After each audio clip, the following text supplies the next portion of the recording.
Mesdames, Messieurs, soyez bienvenus dans cette nouvelle rencontre. J'ai l'immense plaisir aujourd'hui de recevoir mon cher ami, le professeur Alfred Dessaïs. C'est difficile vraiment de présenter docteur Alfred Dessaïs, mais je vais essayer.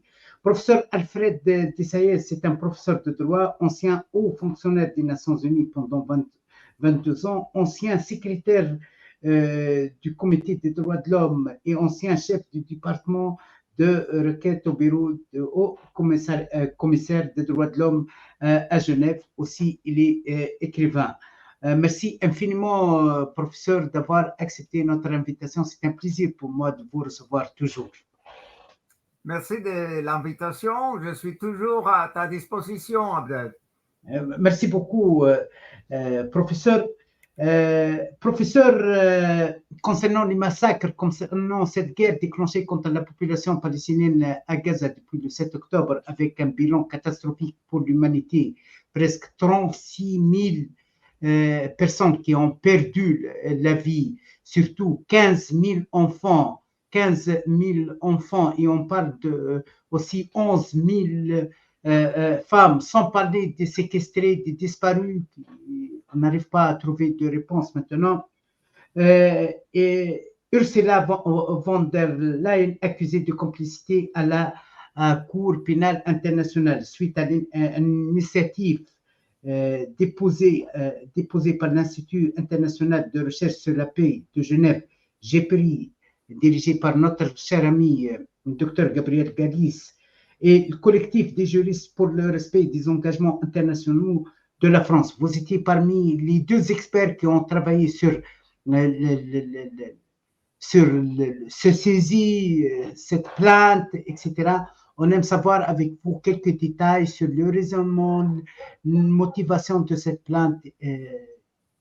Comme vous savez, le Geneva International Peace Research Institute, le JPRI, nous avons déjà signalé le mois de janvier, février, nous avons envoyé 3 lettres à Madame Ursula von der Leyen et à la Commission européenne en indiquant qu'il y a une question de responsabilité pénale lorsqu'il s'agit de la complicité dans la commission de crimes de guerre, de crimes contre l'humanité et du crime ultime de génocide. Or, on n'a pas eu de réponse. Le premier ministre de l'Espagne, Pedro Sánchez, et son ancien secrétaire d'affaires étrangères a aussi indiqué cette responsabilité pénale à Ursula von der Leyen. Et en principe, il y a eu un mépris du point de vue de Bruxelles envers les gens qui ont dit, alors vous ne pouvez pas être complice en génocide. Il y a une obligation de tous les États partis à la Convention contre le génocide de 1948 de prévenir, de faire tout en sorte pour la prévention du génocide. Alors, le génocide, il y a de plusieurs aspects. C'est pas seulement la destruction totale d'un peuple, c'est l'imposition de conditions de vie qui vont contribuer à une destruction partielle de cette groupe. Ça, c'est déjà dans la définition du génocide. C'est-à-dire, c'est absolument impossible de continuer à avoir des relations commerciales et diplomatiques avec un pays qui est en train de commettre un génocide. Alors, c'est une obligation, ce qu'on appelle dans le droit international, une obligation erga omnes. Tous les États ont un intérêt dans la prévention de génocide, et ça comporte que l'Union européenne aurait dû, au plus tard, le 26 janvier 2024, lorsque la Cour internationale de justice a issu un ordre avec 6 points indiquant qu'il y avait la possibilité du génocide à Gaza et que tous les pays étaient obligés à tout faire pour le prévenir. L'Union européenne a fait rien du tout. L'Union européenne s'est fait encore plus coupable parce qu'ils ont engagé ce qu'on appelle le négationnisme. Ils ont essayé de diminuer la gravité des actions du gouvernement israélien et ils ont essayé de les justifier. Alors, ça, c'est ce qu'on appelle la apologie du génocide, la apologie de crimes contre l'humanité, qui, dans beaucoup de pays, c'est déjà un crime reconnu dans les codes pénals. Alors, il y a déjà 4 mois depuis l'ordre de la Cour internationale de justice. Et les Européens continuent à appuyer l'État d'Israël en lieu de rompre les relations commerciales et en lieu de rompre les relations diplomatiques comme quelques pays de l'Amérique latine, par exemple, ont fait. Alors, le JPRI a publié un manifeste sur la responsabilité pénale de tous les bureaucrates qui sont complices du génocide. Comme je vous ai dit, on n'a pas eu de réponse, on n'a pas eu de réaction, même si on a publié notre lettre en tant que open letter qui a été publiée dans le Counterpunch aux États-Unis. Ça a été publié une deuxième fois et par la suite, on a publié le manifeste de JPRI sur la responsabilité pénale des bureaucrates de l'Union européenne. Alors, quoi faire maintenant? Alors, les étudiants ici à Genève, à l'UNIMAI et ailleurs, manifestent en faveur du droit d'autodétermination des Palestiniens. Ça, c'est très important.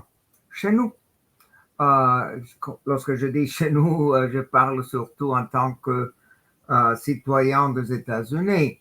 Chez nous, mon alma mater, à l'université de Harvard, on a eu des énormes manifestations contre la guerre d'Israël.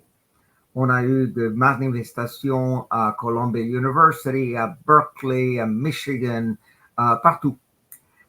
Et je crois que l'espoir est avec la jeunesse qui se rebelle contre cette trahison des valeurs de la civilisation.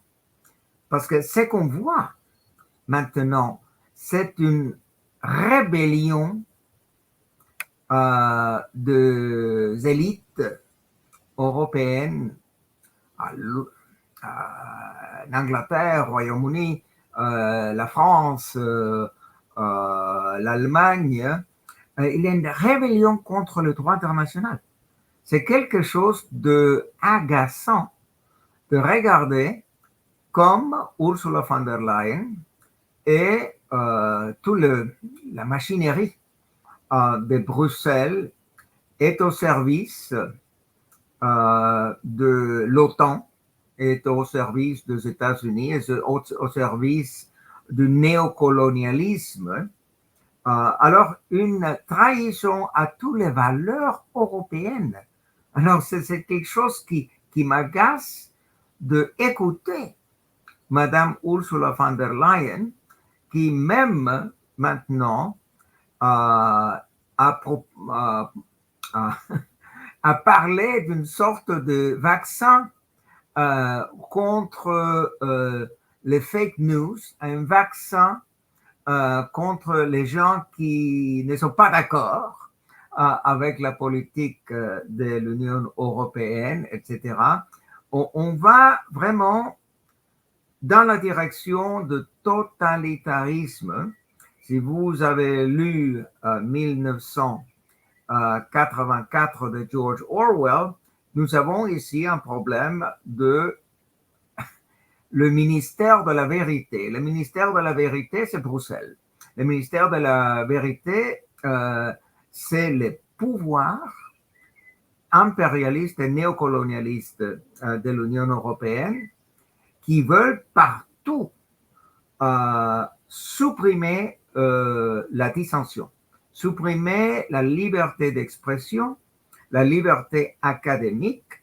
Vous savez que en Allemagne, il y a pas mal de personnes qui ont été arrêtées pour exprimer des propos pro-palestiniens. C'est-à-dire, si vous exprimez des propos pro-palestiniens, on va vous poursuivre pour antisémitisme. Imagine. Alors, être contre le génocide de Palestiniens commis par Israël, c'est équivalent à être antisémite. C'est complètement aberrant, c'est complètement absurde, mais les institutions de l'administration de la justice en Allemagne, en France, en Angleterre, aux États-Unis sont au service de cet impérialisme et néocolonialisme. Et permettez-moi de clarifier un point historique et à la fois juridique. Israël, les États-Unis, l'Union européenne parlent de droit de l'autodéfense. Israël a le droit de l'autodéfense. Non, il n'a pas. Alors, Israël, c'est un pays occupant.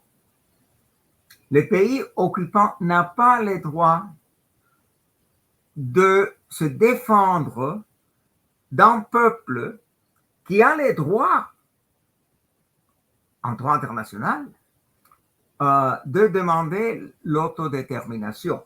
L'autodétermination, c'est un droit jus cogens, c'est-à-dire c'est un droit péremptoire du droit international. Et qui a le droit de se autodéfendre? Les Palestiniens. Et qu'est-ce que nous avons vu le 7 octobre avec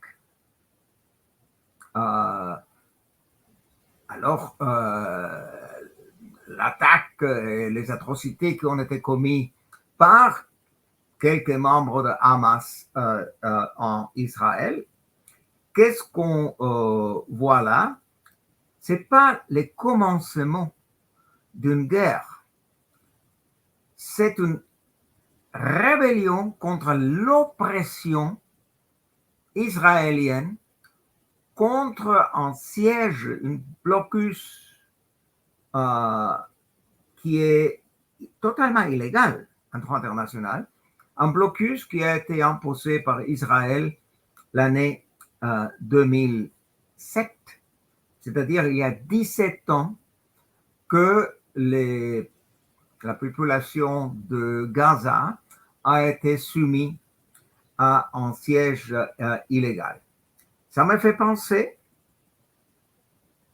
à 1943, les mai 1943 en Varsovie, les ghettos de Varsovie, lorsque les Juifs qui étaient assiégés par les nazis ont essayé de rompre cet siège, de rompre, de défendre des atrocités que les nazis étaient en train de commettre contre eux.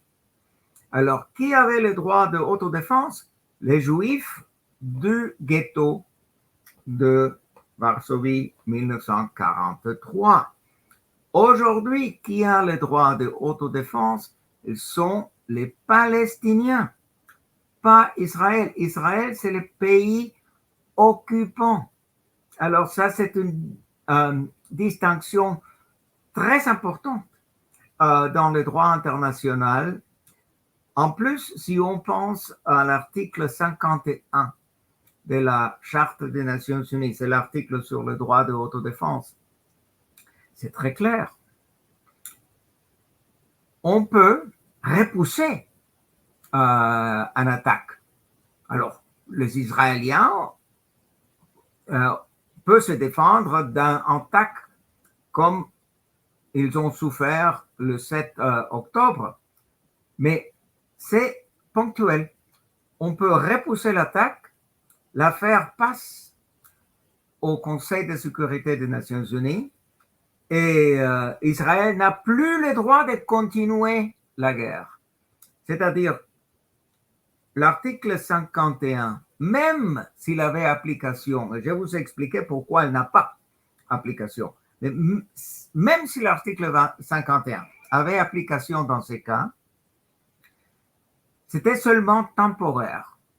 On aurait pu se défendre le 7 octobre, le 8 octobre. Point final. De là, il faut laisser que le Conseil de sécurité et que les Nations Unies règlent la situation. En plus, il y a dans le droit international le principe de la proportionnalité. Alors, si il y a eu une offensive de Hamas qui a tué 1000 juifs, bon, alors on peut argumenter que un acte de riposte est théoriquement possible, mais on ne peut pas, dans le droit international, faire une riposte contre les civils. On peut faire une riposte contre les objectifs militaires, ça oui. Mais attaquer contre les enfants à la coiffeuse, contre les femmes, la population, c'est complètement exclu par les conventions de Genève de 1949 et par les protocoles additionnels de 1977. C'est-à-dire, comme on l'a déjà constaté dans la Cour internationale de justice, il y a toute une série de violations de traités de la Convention de Genève de 49, de protocole additionnel de 77, du point de vue de jus in bello. Le jus in bello a été et continue à être violé d'une façon flagrante par Israël. Et quoi faire? Alors, c'est ça que m'étonne, que des pays qui sont états partis à la Convention de Genève et qui sont états partis à la Convention contre le génocide, qui continuent à avoir des relations commerciales comme si rien ne s'est passé.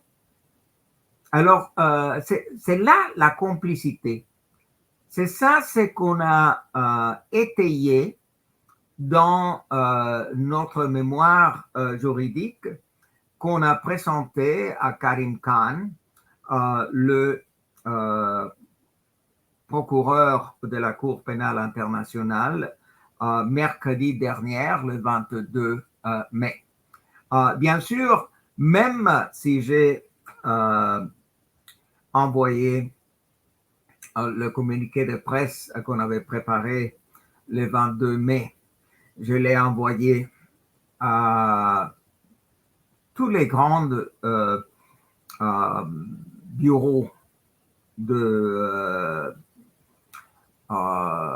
d'information, soit le Reuters, le AP, etc., dans la presse, Tribune de Genève, Le Temps, la Neue Zürcher Zeitung.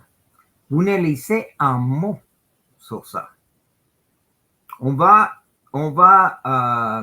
sortir un communiqué de presse aujourd'hui en français, allemand, espagnol, anglais, plus court, moins détaillé que le premier qu'on a envoyé le 22 mai. Mais je me demande s'il y aura une réaction.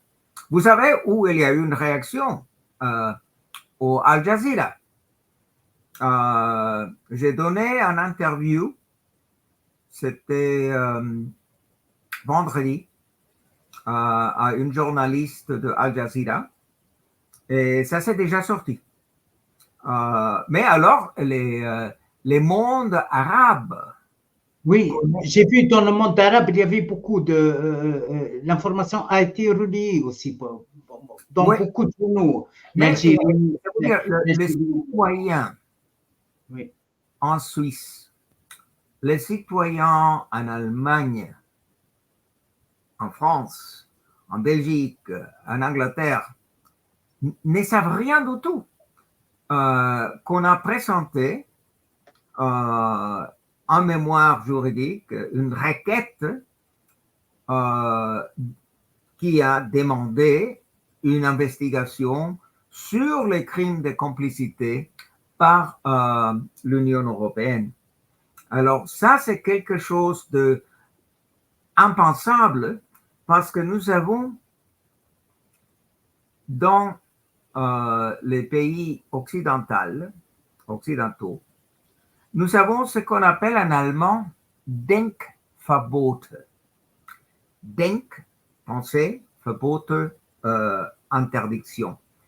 Il y a une certaine interdiction de la pensée qui est automatique. Hein? C'est-à-dire, on est tellement endoctriné, on est tellement victime dans lavage des cerveaux que on n'arrive même pas à penser que Ursula von der Leyen pouvait être un criminel. Alors, c'est-à-dire, nous avons des catégories dans notre cerveau. Et l'Union européenne, la Commission européenne est d'abord les bons. Par définition, c'est les bons. Et alors, on ne peut pas penser que les bons soient mauvais. Alors, c'est-à-dire, le Denkverbot fonctionne de cette façon qu'on rejette cette idée, on ne veut pas entrer en matière, on ne veut pas le discuter, on ne veut pas le considérer, ça n'existe pas, parce que c'est le narratif hérétique de quelques juristes qui pensent que le droit international peut-être devrait être appliqué d'une façon uniforme, devrait être appliqué sans discrimination, devrait être appliqué sans préférence, mais l'Union européenne est soutenue par la grande presse et la grande presse ne veut pas publier des critiques de Ursula von der Leyen ou bien des critiques de la Commission européenne. Alors, nous avons un problème. Si on veut agir, il faut absolument rompre avec ce Denkverbot.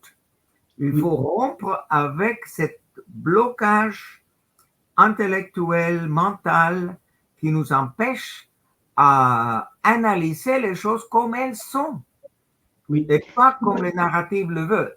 Oui, professeur Dessaïs, j'aimerais bien terminer avec vous. Aujourd'hui, en tant qu'un juriste chevronné, vous avez œuvré dans les institutions internationales, vous avez enseigné des milliers d'étudiants en Suisse, en Allemagne, aux États-Unis, et vous avez participé à plusieurs ouvrages juridiques, etc.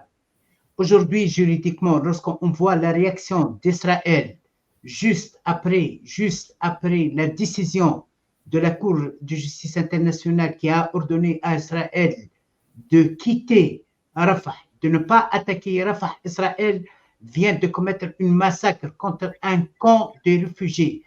Aujourd'hui, juridiquement, est-ce qu'on peut qualifier Israël comme un État voyou, juridiquement? Oh, absolument.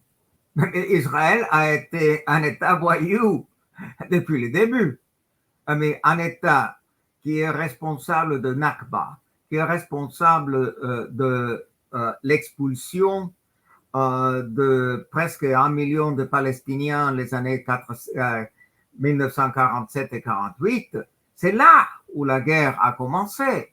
C'est pas aujourd'hui, c'est pas le 7 octobre que cette guerre a commencé. Cette guerre a commencé par le colonialisme israélien qui a essayé d'éliminer les Palestiniens du territoire parce qu'ils voulaient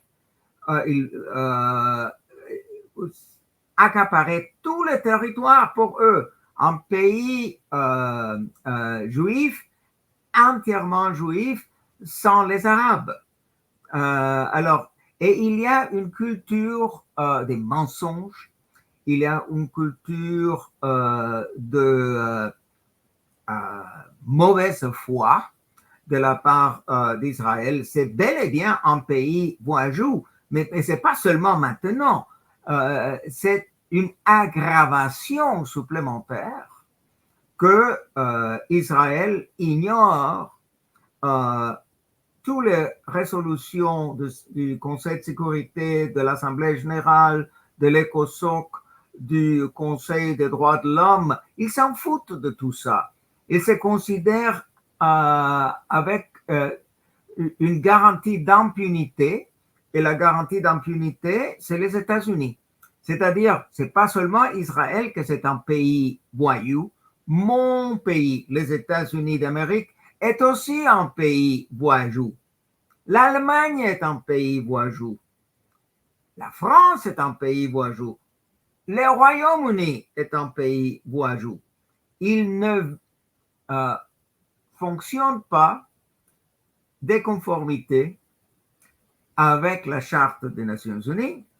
Il ne fonctionne pas de conformité avec les conventions de Genève ou avec le pacte international relatif aux droits civils et politiques ou la Convention européenne des droits de l'homme. C'est seulement la rhétorique des droits de l'homme et le public relations. Alors, s'il y a vraiment un grand achèvement de l'Union européenne, c'est la propagande. Alors, l'Union européenne est le summum dans le niveau de fake news. C'est le summum dans le niveau de l'indoctrination de toute la population et avec ce que je dirais le virus de l'arrogance, le virus du narcissisme. Nous sommes les bons et personne ne va nous dire que nous ne sommes pas les bons. Alors, la faculté de autocritique n'existe presque pas, mais elle existe chez les étudiants. Elle existe chez les étudiants ici à l'Unimae, dans la Université ouvrière de Genève, dans l'université de Lausanne, dans l'université de Zurich. De balles qui ont subi l'interpellation, la violence policière, qui ont subi aussi l'arrestation. J'aimerais bien exprimer tous mes sentiments de soutien, de consolidation avec ce mouvement des étudiants nobles. Oui, c'est à vous, docteur. Oui, voilà, c'est là où je vois l'espoir. L'espoir de l'humanité, hein? Pas seulement l'espoir de la Suisse ou l'espoir de l'Allemagne ou de la France. Les étudiants qui se sont réveillés, qui comprennent que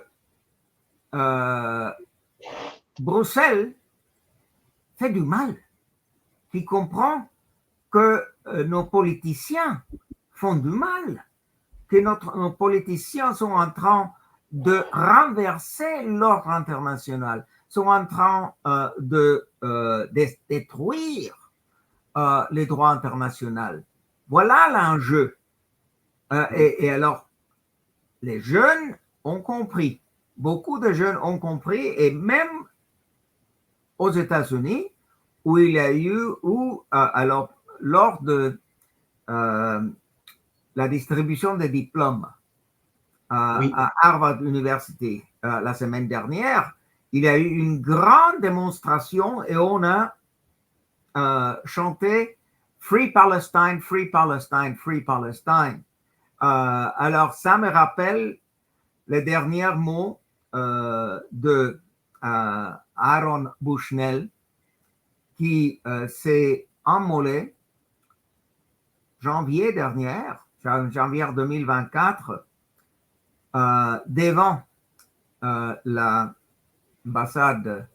israélienne à Washington. Je ne sais pas si vous vous rappelez de ces sacrifices humains de Aaron Bushnell, un jeune homme de 26 ans. Il s'est immolé, il a expliqué son action, il a dit que sa souffrance était grande, mais la souffrance du peuple palestinien était beaucoup plus grande que la sienne. Et il s'est mis en feu et il a crié Free Palestine 6 fois et il est décédé. Alors, c'est quelque chose que ça m'a beaucoup frappé. Ça me fait penser au désespoir de l'humanité, que nos gouvernements sont des gouvernements voyous. C'est-à-dire Anthony Blinken, Joe Biden, Donald Trump, lui aussi. Alors, ils s'en foutent du droit international. Alors, avec cette expression d'espoir, permettez-moi, je m'excuse, de vous souhaiter encore le courage de continuer à vous battre. Et nous, au Geneva International Peace Research Institute, on va continuer. Et j'espère, si vous avez des amis qui veulent interviewer Gabriel Galis, Gilles Emmanuel, Pierre-Emmanuel Dupont et les autres collègues qui ont travaillé dans le texte qu'on a soumis. Oui. Nous sommes à votre disposition pour donner davantage des informations sur les contenus ou sur l'analyse juridique nécessaire pour une condamnation de Ursula von der Leyen. Bien sûr, je ne suis pas délusionnel. Je sais que déjà la requête de Karim Khan à la Cour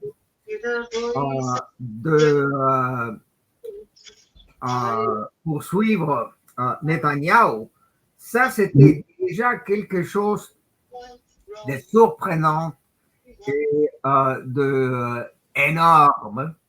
Alors, ça va constituer l'espoir pour nous. Vous avez parlé de l'espoir. Ça va être l'espoir pour l'humanité, pour la mémoire humaine, pour la justice. Mais tous les États, pas seulement nous au Djibri, pas seulement l'Afrique du Sud, pas seulement l'Algérie, etc.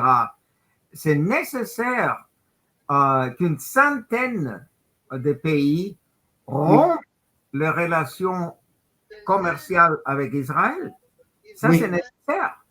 Si on continue business as usual, Israël va continuer le génocide. Mais si tout le monde rompt les relations en disant vous êtes un pays ignoble, vous êtes un pays bourgeois, on ne veut rien faire avec vous. Alors, ça, c'est... Oui, j'ai nécessité. Merci infiniment, professeur Alfred Issaïs. Vous avez évoqué la chanson des enfants, la chanson Liba Palestine qui a été prononcée par des étudiants. J'aimerais bien terminer avec vous avec cette chanson de contestation, cette chanson de dignité, Grandmother Chance. Merci infiniment. C'est un plaisir, mon cher ami, mon cher professeur Alfred Issaïs, de vous recevoir. J'espère vous recevoir dans le colloque, dans le prochain colloque à Genève le 29 juin sur l'humanité face à l'épreuve de la haine avec Pierre Galland, professeur aussi Grand-Maison, Béatrice Orest de l'Union juive pour la paix. Merci infiniment, camarades, et bonne continuation. Merci beaucoup. On continue. Merci.